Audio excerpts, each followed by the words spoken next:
has been a very interesting week in this country, politically speaking.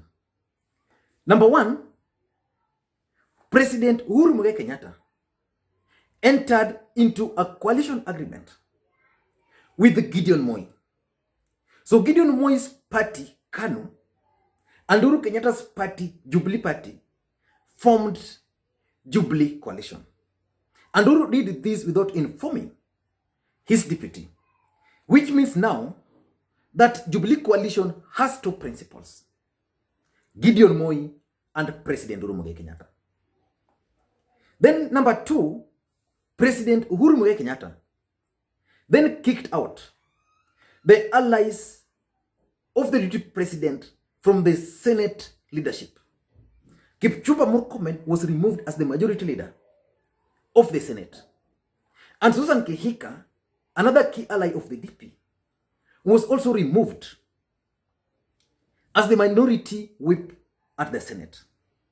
And when the president is doing all this, it is clear that he's doing it to stop his deputy, William Samoei Ruto, from succeeding him as the next president of the Republic of Kenya. But for those who follow the politics of this country very closely, something is also very clear: that the president is doing all this in favor of one man called Gideon Moi. I'm saying this because the allies and supporters of Raila Odinga have always believed that the system is likely to support Raila Odinga in 2022. And on this platform, a lot of guys have actually asked me whether President Uhuru Kenyatta is betraying Raila Odinga by bringing Gideon Moi on board, or whether it is part and parcel of their strategy to mobilize a team which can take on the deputy president, William Ruto, without any problems.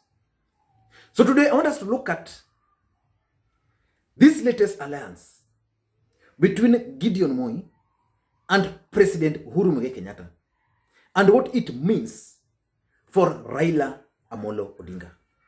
But before we do that, if you are bumping on this video for the first time, take a second or two and hit the subscribe button so that next time we produce a video like this one, you get notified. And to the subscribers, you can do us a favor by sharing this video to your friends. Now back to the main issue. Is President Uhuru Kenyatta grooming Gideon Moi? For us to understand that question, let us go back to history. The first thing we should not forget is that Uhuru Kenyatta's politics revolve around President Daniel Toroitich arap Moi. And that's why I've always opined on this platform that the person who made President Uhuru Kenyatta the President of the Republic of Kenya is actually the former President Daniel Toroitich arap Moi. I know many people have always said that the DP made him. I've always disagreed with that. Without Moi, probably most of you would have just read about Uhuru Kenyatta in books or in newspapers as a son of the former President Jomo Kenyatta. So that's the first factor. So we don't know, that's the first fact, we don't know the kind of relationship Moi entered into with the Kenyatta family, whether whether Uhuru was expected to return a hand. But for clarity, Uhuru is working in favor of that. The second fact which you must also consider is that in this country, there's a group of people who are called the system. This system determines who becomes the president of the Republic of Kenya. So currently, the system is against the Deputy President William Ruto. The system has been against Raila Odinga in the past. And that's why, despite winning the presidency, Raila Odinga has never sat on that seat. But this system don't have any problem with Gideon Moi becoming the president of the Republic of Kenya. And that's why most Kenyans are asking this question. But they are dealing with the challenge of dynasties. Number three is the Ruto factor. That's the third fact. Uhuru, as the president of the Republic of Kenya, must neutralize the influence of his deputy. There is no way he can do it other than to use his brother, Gideon Moi. So by elevating Samuel Pogisho, the president is basically elevating Gideon Moi. By removing Kipchumba Murkomen, the president is actually weakening Kipchumba Murkomen. But is President Uhuru Kenyatta playing Raila Odinga? And if he's playing Raila Odinga, what does it mean? Now let us look at scenarios which might arise, assuming today Uhuru decides to support Gideon Moi. Three scenarios are going to happen. The first scenario is that Uhuru Kenyatta might decide to support Gideon Moi, and by doing that, the idea is going to block the DP. And because the enemy of your enemy is your friend, Gideon Moi is the enemy of William Ruto. So Raila Odinga might decide, maybe they've agreed with the president, because Raila has maintained severally that is not talking about 2022 elections as at now. So probably they might decide, Uhuru and Raila, to support Gideon Moi. And the reason for this is very simple. Supporting Gideon Moi would mean a scenario like 2002, where we had two leading presidential candidates from one community. We had Moi Kibaki and Uhuru Kenyatta. So that's the same thing which might happen. So we are going to have Gideon Moi versus William Ruto. And because Ruto is enemy of Raila Odinga, and Gideon Moi is enemy of William Ruto, so Raila Odinga is going to support Gideon Moi. By supporting Gideon Moi, some of his supporters will go, but majority will remain with him. Then Uhuru Kenyatta has also figured out that the biggest strength of William Ruto is Rift Valley and Central Kenya. So very simple. If you want to weaken the DP, get a Rift Valley leader. So once you bring Gideon Moi, there are certain people in Rift Valley who will think that this is now the guy the system wants. And because he comes from our community, then we must support him. Actually, the people who determines leadership in that area will start gravitating towards Gideon Moi. And we will also understand that the other strength of the deputy president is Rift Valley, is Central Kenya. But Central Kenya has a problem with Raila Odinga. So by advocating or advancing Gideon Moi, the president will actually find a solution. So several supporters of President Uhuru Kenyatta who are not comfortable with Raila Odinga are likely to go with Gideon Moi. So you split Rift Valley, you split Central Kenya. Then all those votes you give to Gideon Moi. So probably even if Raila was to run, those votes he was not going to get. And now with the support of Raila Odinga, with the support of the president, with the support of the system, Gideon Moi can easily become the president of the Republic of Kenya. That scenario assumes that President Uhuru Kenyatta and Raila Odinga have both agreed to support Gideon Moi. So the second scenario is where the president now unveils Gideon Moi as his preferred presidential candidate. Then Raila Odinga decides, I'm not boarding. So Raila Odinga decides also to run for the presidency. And then the deputy president, because he can't run as a running mate again, he must run for the presidency, or if the constitution is changed, and all this scenario, I'm assuming the constitution is not changed, then the DP also runs for the presidency. So we are going to have three serious presidential candidates running. So that one, if the scenario is Uhuru Kenyatta decides to support Gideon Moi, or Uhuru Kenyatta and Raila agrees that let me run, let Gideon run. So let's also meet Ruto. So we are going to have 3 presidential candidates. In this case, I know Kalonzo is going to be on the ballot. I also know for sure Musalia Mudavadi is going to be on the ballot. But we are now going to have 3 people. So the idea here is the 50 plus 1 magic. Who is going to get the 50 plus 1? Uhuru is going to campaign for Gideon in Central Kenya. And because he has the support of President Uhuru Kenyatta, the people of Rift Valley can also agree that yenyewe the system wamekata huyo wetu. Although alikuwa so close, but the system is against him. So let's stick with this other guy from us. This other our brother. So they stick with Gideon. So Gideon split Rift Valley. He also splits Central Kenya. Or he takes Central Kenya, splits Rift Valley. Raila Odinga contests, and of course he has his traditional support basis. He gets his vote. Remember, for the DP to succeed, he must come with that block of Central.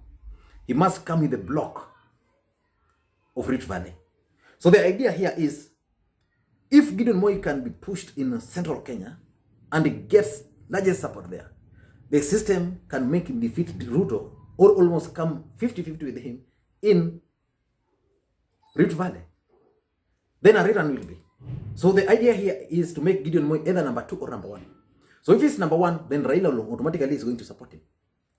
If Raila is number 1, Gideon Moi is automatically going to support him.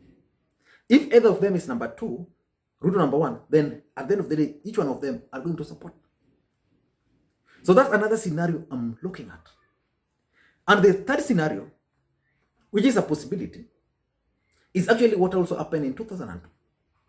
Uhuru Kenyatta decides to support Gideon Moi. Raila Odinga balls out. William Ruto decides, I'm not going to allow you to do that. I must be the presidential candidate. So both Raila balls out, Ruto balls out. Then these 2 gentlemen decide to teach Uhuru Kenyatta a political lesson. So that's also a possibility. So they team up. Then they call a big press conference. And then the next day they invite their supporters to Uhuru Park. Of course, Raila's supporters will make Uhuru Park full. So that's also another scenario. So if Uhuru is going to support Gideon, then there's the chance that if Raila is not involved, then Raila can team up with the DP. And this is politics. And politics is a game. So it's being played like that. But the question is, assuming that's not the case, those are not the scenarios, is President Uhuru Kenyatta playing Raila Odinga? Raila Odinga has stated severally that 2022 will come at the appropriate time.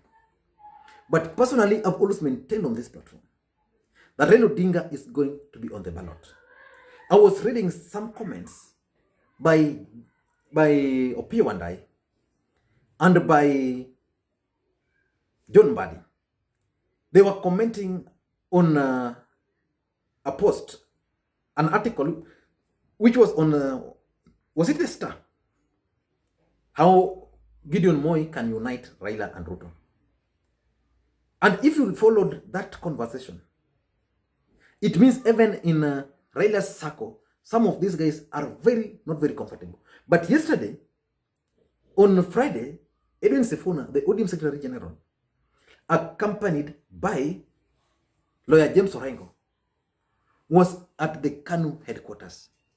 So probably these gentlemen might also be working together. So I want to believe that Uhuru Kenyatta, in his own wisdom, has consulted with Raila Odinga, and their bringing on board of Gideon Moi is not by accident.